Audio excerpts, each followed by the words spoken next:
સુરતના અમરોલી કુસલ ખાતે આવેલા ખુલ્લા મેદાનને તળાવમાં ફેરવવાના કરાયેલા નિર્ણયનો વિરોધ કરાયો છે અને સૌથી વધુ યુવાનોએ કલેક્ટરને પહોંચી ઉગ્ર રજૂઆત કરી ધારાસભ્યો તથા કોર્પોરેટરનો હસ્તક્ષેપ કરવા માંગ કરી હતી। સુરત શહેરના અમરોલી કુસળ વિસ્તારમાં આવેલા સરકારી બ્લોક નંબર 796ના ખુલ્લા મેદાનને તળાવમાં ફેરવવાના વહીવટીતંત્રના નિર્ણય સામે સ્થાનિક યુવાનોમાં ભારે રોષ જોવા મળી રહ્યો છે।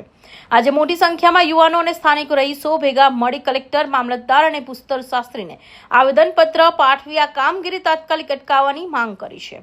અમરોલી, વરિયાવ, તારવાડી અને છાપરાપાડા વિસ્તારના અંદાજે સૌથી વધુ યુવાનો આજે સવારે કલેક્ટર કચેરી એકઠા થયા હતા। જય ભારત। આજરોજ અમરોલી કોસાડમાં વોર્ડ નંબર 1 અને વોર્ડ નંબર 2 ની અંદર આવતા કોસાડ ડીમાર્ટની સામે જે સરકારી જગ્યા છે, બ્લોક નંબર 796 વાળી જે જમીન છે તે સરકારી જમીન છે। તેને અમુક લોકોએ પોતાના મળતિયા સાથે મળીને આ જગ્યા સરકારી જગ્યા છે અને ગૌચર જગ્યા છે, તે જગ્યાને આ લોકો સરકારી તળાવથી સુજલામ સુફલામ જળ અભિયાન અંતર્ગત આ જગ્યા પાસ કરાવી અને અહીંયા તળાવ ખોદવાની પ્રયત્નો કરી રહ્યા છે અને માટી બહાર વેચી જે કમાવાનો ધંધો ચાલી રહ્યો છે।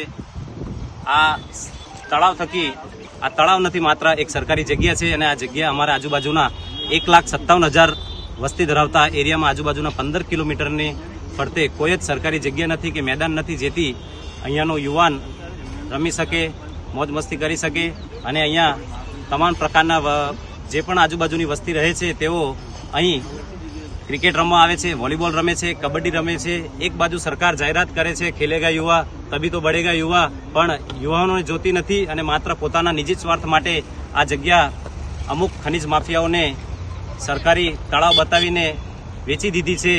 તો તમામ મિત્રોને વિનંતી છે કે આવો સાથે મળી આપણે આ તળાવને આપણા એરિયાની અંદર અમરોલી, કોસાડ, વરિયાવ, છાપરાપાટા, તારવાડી જે પણ ત્યાંના યુવાનો, સામાજિક આગેવાનો હોય તેઓ આવો અને અમને સાથ સહકાર આપો અને સરકાર શ્રી, કલેક્ટર શ્રી સુરતને અને મામલતદારને પણ વિનંતી છે કે આ જે વર્ક ઓર્ડર નંબર 43 તમે સુનિલભાઈ ઓડને જે આપેલો છે તે કેન્સલ કરી અને આ જગ્યા છોકરાઓ માટે રહેવા દો। અહીંયા કોઈ પણ જાતની તળાવની આપણે જરૂરત છે નથી, અહીંયા કોઈ ગ્રામ્ય વિસ્તાર નથી, કોઈ ખેતર છે, આ તો ઇન્ડસ્ટ્રી એરિયો છે અને રહેણાંક વિસ્તાર છે અને અહીંયા તળાવ બનશે તો આજુબાજુ રહેતા જે પણ છોકરાઓ છે તેમની જાનહાનિ થશે। વરસાદને પાણી ભરાશે, રોડ ઉપર ફૂલ પાણી જશે, કોઈને રોડ રસ્તા પર આવતા જતા દેખાશે નહીં અને તળાવમાં પડી આકસ્મિક મૃત્યુ પણ થઈ શકે, તો તેની જવાબદારી કોની? અમારી માત્ર આ યુવાનોની એક જ વિનંતી છે સરકારશ્રીને કે આ તળાવ ન થવું જોઈએ અને આ સરકારી જગ્યા બાળકોને રમતગમત માટે આપવી જોઈએ। નમસ્કાર, હું સાગર વણજારા।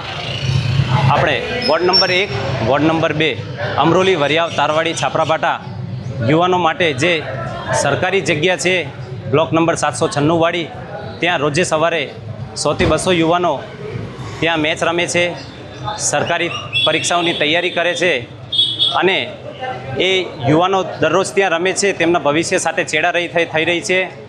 ત્યાં જે સરકારી જગ્યા છે ત્યાં સુજલામ સુફલામ જળ અભિયાન અંતર્ગત અમુક ભૂમાફિયાઓ સરકારી અધિકારીઓ સાથે મળીને આ તળાવ અને ઠરાવ મંજૂર કરાવી દીધું છે અને ત્યાં મશીનરી ઉતારીને એ તળાવ ખોદવાનું કાવતરું કરી રહ્યા છે।